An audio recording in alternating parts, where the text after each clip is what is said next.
Face aux résultats palpables du projet de construction et de réhabilitation de la route Kananga-Kalamba-Mbouji, initié par le président Félix Tshisekedi et financé par la Sino-Congolaise des Mines, Sicomine SA, dans le cadre du programme Sino-Congolais, le rêve tant chéri par la population de l'espace Grand Kasaï, au centre de la République démocratique du Congo, devient une réalité avec un impact socio-économique considérable.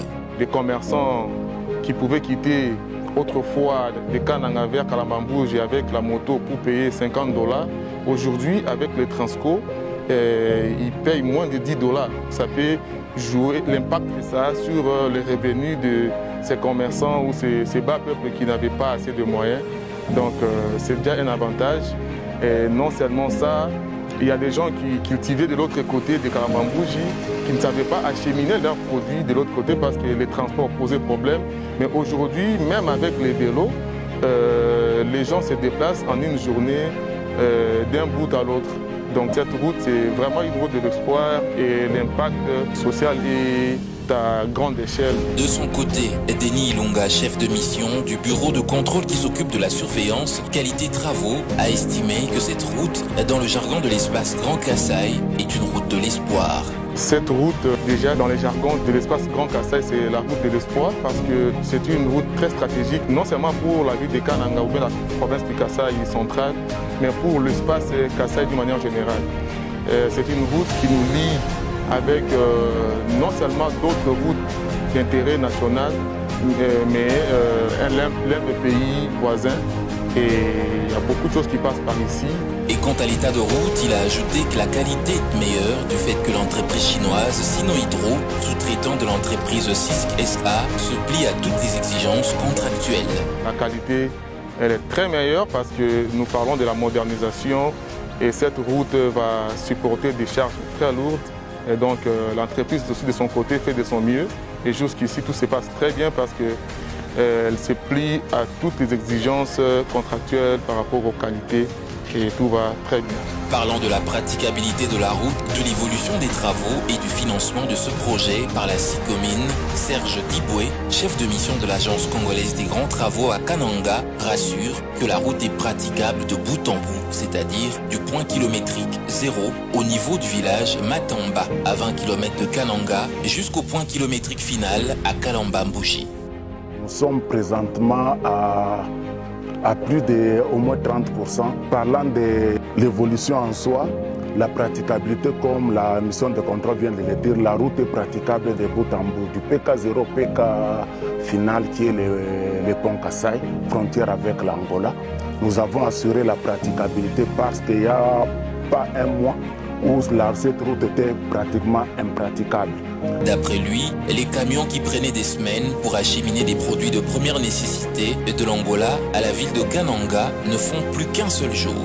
La coopération sino-congolaise, à travers elle, Sicomine finance ces projets.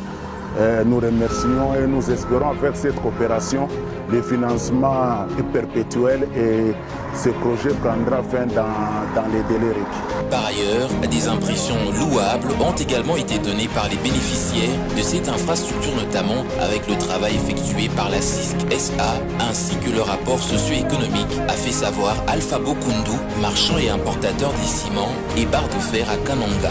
J'ai béni les dieux tout-puissants en remerciant le gouvernement congolais qui a eu l'initiative de coopérer avec le gouvernement chinois pour la réalisation de ce tronçon Kananga-Kalamba-Mbouji qui était un casse-tête pour nous les commerçants. Avec la société CISC qui est financée par la Sicomine, les travaux s'effectuent très bien et c'est presque chaque semaine que je suis de passage sur ces tronçons. Quand j'amène mes choses à vendre à Kananga, je vois qu'il y a de l'évolution. C'est une route qui est tellement un raccourci pour couler la marchandise au Grand Kasaï. Il y a un conteneur qui va arriver au moins au 10e mois qui quitte de Dubaï pour arriver à Kalamba-Mbouji. Jean Bopé et Jean Balibanga, respectivement, chauffeurs de taxi-moto et du bus Transco sur le tronçon Kananga-Bilomba-Kalamba-Mbouji, ont salué les travaux en cours en encourageant les entreprises chinoises d'aller encore plus loin.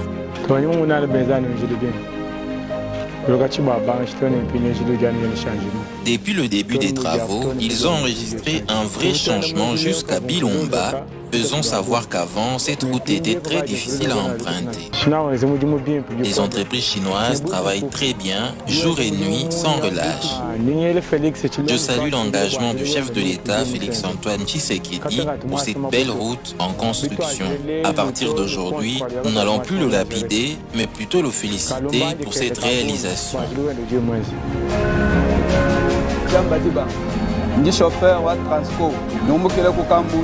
Je m'appelle Jean Badi Banga, chauffeur à Transco. Je viens de Kabundi. Les travaux sur l'axe Kananga-Kalamba-Mbouji avancent très bien. Le fait que nous puissions déjà rouler jusqu'à Kalamba-Mbouji prouve que les travaux progressent. J'apprécie les travaux réalisés par Sino Hydro et je les encourage à ne pas se décourager. Ils terminent la route afin que notre souffrance prenne fin. Ils ont par ailleurs salué les engagements du chef de l'État pour cette belle route qui se profile à l'horizon.